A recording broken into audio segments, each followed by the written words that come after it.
Ang mga prutas ng lanzones ay hugis itlog, mga bilog na may diameter na 5 sentimetro, kadalasang matatagpuan sa mga kumpol ng 2 hanggang 30 prutas sa kahabaan ng mga sanga at puno. Ang bawat bilog na prutas ay natatakpan ng madilaw-dilaw, makapal, parang balat.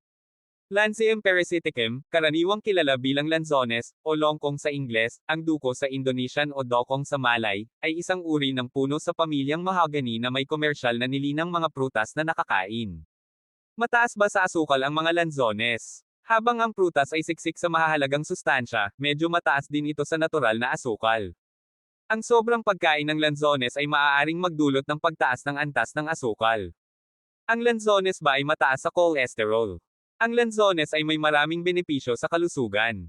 Binubuo ito ng magandang dami ng dietary fiber, bitamina, mineral, at antioxidant. Ang mga simpleng asukal nito fructose at sucrose, ay nagpapalakas ng enerhiya at nakakatulong upang muling pasiglahin ang katawan gamit ang mga electrolyte. Worth mentioning din na wala itong saturated fats o cholesterol.